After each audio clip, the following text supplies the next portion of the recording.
बिस्मिल्लाहिर्रहमानिर्रहीम। अस्सलाम वालेकुम dear student. Question number 4, fill in the blanks. ये ब्लैंक्स हमने फिल करनी है और इसमें मैं आप लोगों को ये बात समझाऊंगा कि यहाँ पर कोस 60 डिग्री कैसे आता है, तो क्यों हमें यहाँ पर कोस 60 डिग्री लिखना होता है। तो इस बात को मैं प्रूव करके आप लोगों को दिखाता हूँ और फिर सारी ये ब्लैंक्स फिल करते हैं। डियर स्टूडेंट, इस ब्लैंक को फिल करने के लिए हम दोबारा से यहाँ एक ट्राइंगल बनाते हैं। ये मैंने एक राइट एंगल ट्राइंगल बना ली क्योंकि यहाँ पर ये 90 का एंगल उसने शो किया हुआ है, तो मैं राइट एंगल ट्राइंगल बना रहा हूँ। ये मैंने अपनी मर्ज़ी की एक राइट एंगल ट्राइंगल बना ली। इस राइट एंगल ट्राइंगल के अंदर अगर मैं इसको ए कहता हूँ, इस वर्टेक्स का नाम मैं ए रखता हूँ, यहाँ पर कोई सा एंगल है, फॉर एग्ज़ाम्पल यही एंगल 30 डिग्री वाला है, तो 30 डिग्री का मैंने एंगल बना लिया। तो ये इसकी सामने वाली साइड का नाम स्मॉलर ए होगा। और इसी तरह अगर ये मेरा 90 का एंगल है और इसको मैं इस साइड का नाम में अगर यहाँ पर इस वर्टेक्स का नाम सी रख रहा हूँ, तो ये सामने वाली साइड स्मॉलर सी बन जाएगी। और 90 के सामने हमेशा हाइपोटेन्यूज होता है, तो ये हाइपोटेन्यूज इसका नाम रख दिया एच, तो सी के लिहाज से इसका नाम स्मॉलर सी आया और वैसे ये हाइपोटेन्यूज है। तो इसी तरह ये एंगल 30 डिग्री का है और इसका नाम ए है, तो इसको अब बी कह देते हैं। यहाँ पर भी कोई एंगल आ सकता है और यहाँ पर इस साइड का नाम स्मॉलर बी बन जाएगा। डियर स्टूडेंट, क्योंकि ये एंगल 90 डिग्री का है, ये 30 डिग्री का है, तो ये एंगल क्या हो सकता है, तो ये एंगल हम कैलकुलेट करके देख लेते हैं कि ये तो 90 हो गया। अब ये दोनों मिलकर 90 बनेंगे ज़ाहिर है, तो इसका मतलब है 90 डिग्री में से हम माइनस कर देते हैं ये 30 डिग्री, तो आंसर क्या आया 60 डिग्री। तो मतलब ये हुआ कि यहाँ पर जो एंगल है वो 60 डिग्री बनता है, यहाँ पर 60 डिग्री का एंगल बनता है। तो इस तरह से ये ट्राइंगल मैंने फिल कर लिया है। अब डियर स्टूडेंट, इस 30 डिग्री के एंगल को आप ये भी कह सकते हो कि 90 माइनस 60। यहाँ पर अगर मैं ऐसा लिख दूँ तो ये कुछ गलत नहीं है, 90 degree minus 60 degree is equal to 30 degree. तो ये बात भी यहाँ पर सही है। अब इस ट्राइंगल को दो हिस्सों में डिवाइड कर लेते हैं। इससे दो ट्राइंगल निकल सकती हैं, एक इस एंगल के लिहाज से यानी कि 30 डिग्री के लिहाज से और एक 60 डिग्री के लिहाज से, दो ट्राइंगल निकल सकती हैं। तो हम इसकी दो ट्राइंगल निकाल लेते हैं ताकि हम मुख्तलिफ रेशियोज़ के रिलेशन देख सकें और ब्लैंक को फिल कर सकें।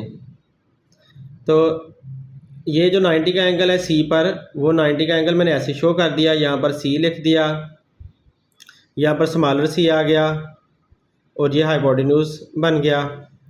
अब ये एंगल 30 डिग्री का है, 30 डिग्री का, इसका नाम ए लिखा, इस वर्टेक्स का नाम, तो सामने ए आ गया।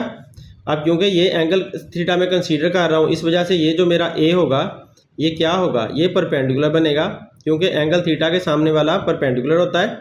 तो ये हमारा परपेंडिकुलर बन गया, इस एंगल की मदद से हम इसको ले रहे हैं, तो इसका नाम बी रख देते हैं।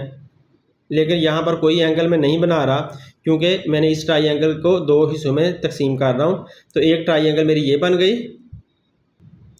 इस ट्राइंगल के अंदर परपेंडिकुलर ए है ये वाला और बेस यहाँ पर बन जाएगा, तो ये बी के सामने ये बी आ रहा है, तो यही हमारा बेस है। इसको मैं कैपिटल लिख देता हूँ ताकि ये बी फॉर बेस है। तो इस तरह से इस एंगल के लिहाज से मैंने इस ट्राइंगल को अरेंज कर लिया। अब इस एंगल के लिहाज से मैं और एक ट्राइंगल यहाँ पर बनाता हूँ।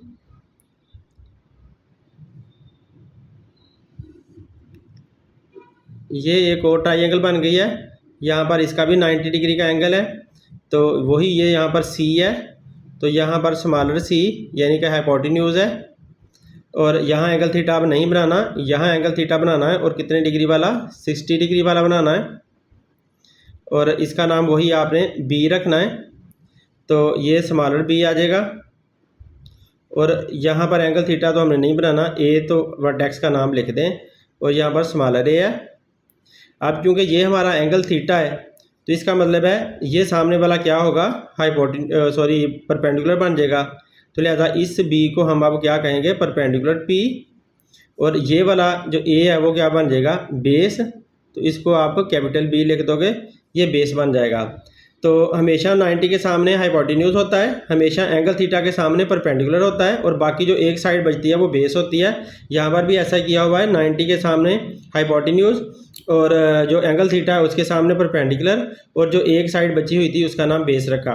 तो इस तरह से मैं ट्राइंगल अरेंज कर ली, और ये दोनों ट्राइंगल इससे निकली हैं, और ये वाली जो ट्राइंगल है वो इसके मुताबिक मैंने सारी बनाई है।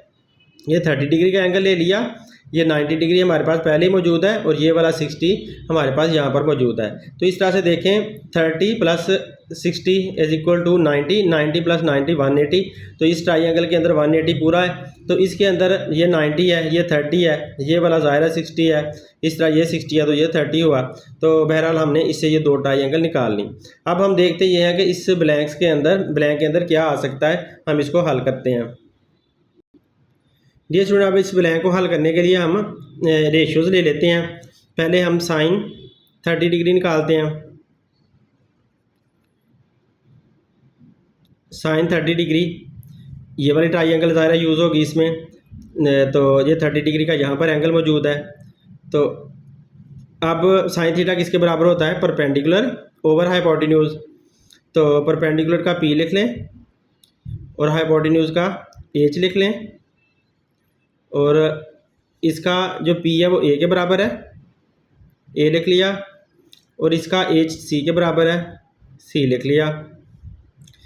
अब इससे हमने साइन थीटा निकाल लिया, साइन रेशियो निकाल ली। अब इससे ये वाला एंगल 60 डिग्री का हमने यूज़ करना है, इससे साइन रेशियो भी आप निकाल सकते हैं, लेकिन हम कोस रेशियो निकालते हैं क्योंकि यहाँ पर हमने साइन और कोस का आपस का ताल्लुक देखना है। तो इस वजह से मैं यहाँ से इसकी मदद से कोस रेशियो निकालने लगा हूँ।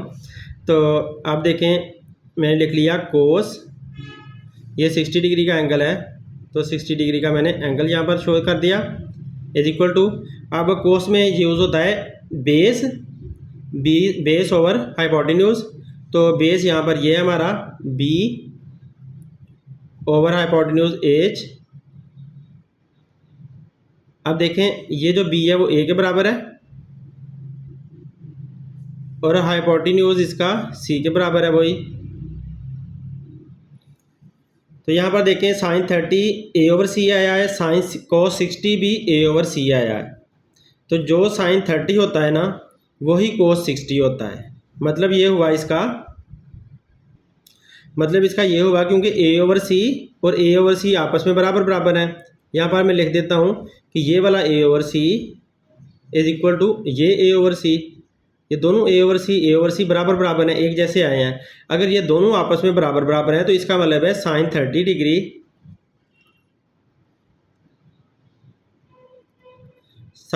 डिग्री ये वाला वो बराबर है कोस 60 डिग्री के, कोस 60 डिग्री के। तो जैसे ए ओवर सी और ए ओवर सी आपस में बराबर बराबर हैं, उसी तरह से साइन 30 डिग्री और कोस 60 डिग्री वो भी आपस में बराबर बराबर हुए। मतलब ये कि आप इसको ऐसे लिख सकते हो, आप अपने इस सवाल की शक्ल में इसको लिख सकते हो कि आप साइन 30 डिग्री, आप मतलब ये कि आप ऐसे लिखो कि sine 30 degree is equal to sine 90 degree minus 60 degree, क्योंकि 90 डिग्री में से 60 डिग्री निकालोगे तो आंसर क्या आएगा, 30 डिग्री आएगा। ये किसके बराबर होता है, ये बराबर होता है कोस 60 डिग्री, ये बराबर है कोस 60 डिग्री के। जैसे कि sine 30 degree is equal to cos 60 degree, तो ये साइन 30 डिग्री है और कोस 60 डिग्री के बराबर आ गया। ये जो बात है 90 माइनस 60, 90 माइनस 60 का मतलब 30 ही होता है ना, तो यही बात है ये दरम्यान में जो पुट की हुई है। तो इस तरह से हमारी ब्लैंक फिल हो जाती है। तो लिहाजा ब्लैंक का आंसर क्या आएगा, कोस 60 डिग्री। ये हमने हल करके देख लिया और हमें कंफर्म हो गया कि साइन 30 डिग्री बराबर होता है कोस 60 डिग्री के। डियर स्टूडेंट, इस असूल के मुताबिक आप जितने भी इसके पार्ट हैं वो सारे के सारे आसानी के साथ सॉल्व कर सकते हैं। अब नेक्स्ट पार्ट में करता हूँ। डियर स्टूडेंट, अब हमारा नेक्स्ट पार्ट ये है कि कोस 30 डिग्री 90 में से 60 निकालें तो कोस 30 डिग्री आ जाता है, तो वो किसके बराबर होगा। तो उसी असूल के मुताबिक अगर आप इसे सॉल्व करते हो तो ये साइन 60 डिग्री के बराबर आएगा। मतलब ये कि अब आपने साइन 60 डिग्री में भी मालूम करना है और कोस 30 डिग्री भी मालूम करना है। इन्हीं दो ट्राइंगल के अंदर ये देखें 30 डिग्री भी है, 60 डिग्री भी है, तो इन्हीं दो ट्राइंगल से आप साइन 30 डिग्री भी मालूम कर लो और कोस 30 डिग्री मालूम कर लो और साइन 60 डिग्री मालूम करो, तो वो दोनों आपस में बराबर बराबर आ जाएंगे। तो इस तरह से ये बात आप लोगों को कन्फर्म हो जाएगी। मतलब ये कि कोस साइन में बदल जाता है और साइन जो है वो कोस में बदल जाता है, तो ये दोनों आपस में बदल जाते हैं और ये वाला एंगल थीटा यूज़ हो रहा है इनके साथ। तो इस तरह से हम अब सोल्व करते जाते हैं। ये स्टूडेंट ऊपर जो हमने ट्राइंगल बनाई है उनकी मदद से अब आप लोग सारी रेशियोज आसानी से निकाल सकते हो। तो देखें tan थीटा जो होता है वो बराबर होता है, जिसमें tan थीटा कोट थीटा के बराबर होता है। जब हमने इनकी बराबर की रेशियो देखनी है तो कोट थीटा के बराबर होगा और कोट के साथ ये आपने 60 डिग्री का एंगल लगाना है। तो सेम उसी असूल के मुताबिक जिस तरह से हमने ये पहला निकाला है आप लोग ये भी निकाल सकते हो। आप tan 30 निकालो और आप कोट 60 निकालो तो वो दोनों आपस में बराबर बराबर आ जाएंगे जब आप ट्राइंगल्स यूज़ करोगे। तो इसी तरह tan 60 डिग्री tan 30 डिग्री था तो tan 60 डिग्री आप लेना है तो ये आ जाएगा कोट और ये 30 डिग्री आप साथ इसके यूज़ करोगे। इसी तरह से अब यहाँ पर है साइन 60 डिग्री, तो साइन जो है वो कोस के बराबर आता है, कोस और ये वाला 30 डिग्री। अब आप लोगों को रट्टा लगाने का भी मज़ा आएगा, क्योंकि अगर आप लोग समझते ना तो फिर तो पक्का रट्टा लगना था ना। जब ये स्टूडेंट समझ कर करते हैं ना तो फिर वो रट्टा नहीं होता, फिर उसे समझ ही कहा जा सकता है। तो ये कोस साइन का उलट होता है और साइन 30 डिग्री हमें यहाँ से ले लेना है, ये वाला एंगल साथ लेते जाना है और अपोजिट लगाते जाना है। साइन 45 है तो 45 साइन कोस के उलट है, कोस के बराबर आना है, तो यहाँ पर 45 एंगल यूज़ हो रहा है ये वाला, तो 45 एंगल लगा देंगे। और इसी तरह से ये टैन फिर से आ गया है, टैन कोट के बराबर आता है और कोट ये 45 डिग्री का इसके बराबर आता है। इसी तरह से कोस है तो कोस साइन के उलट बराबर आना है, साइन 45 डिग्री के। तो यूँ ये मैंने सारे ब्लैंक सारी फिल कर दिए हैं। तो इस तरह से आप लोग भी पहले ये दो ट्राइंगल बनाएं, ट्राइंगल को एहतियात से समझें, उसके अंदर से निकालें तो आप लोगों को पता चल जाएगा कि साइन और कोस बराबर आते हैं। तो इसी तरह से टैन और कोट बराबर आते हैं और कोस और साइन बराबर आते हैं। तो ये आपस में बराबर बराबर होते हैं जब इनके एंगल्स लिए जाते हैं 30 या 60 या फिर 45 वगैरह। उम्मीद है आप लोगों को वीडियो पसंद आएगी। अगर पसंद आती है तो लाजमी अपने शेयर करें, अपने दोस्तों का भी ख्याल रखें, उनको भी बताएं ताकि उनका भी भला हो सके। थैंक्स फॉर वाचिंग, अपना ख्याल रखें, अल्लाह हाफिज़।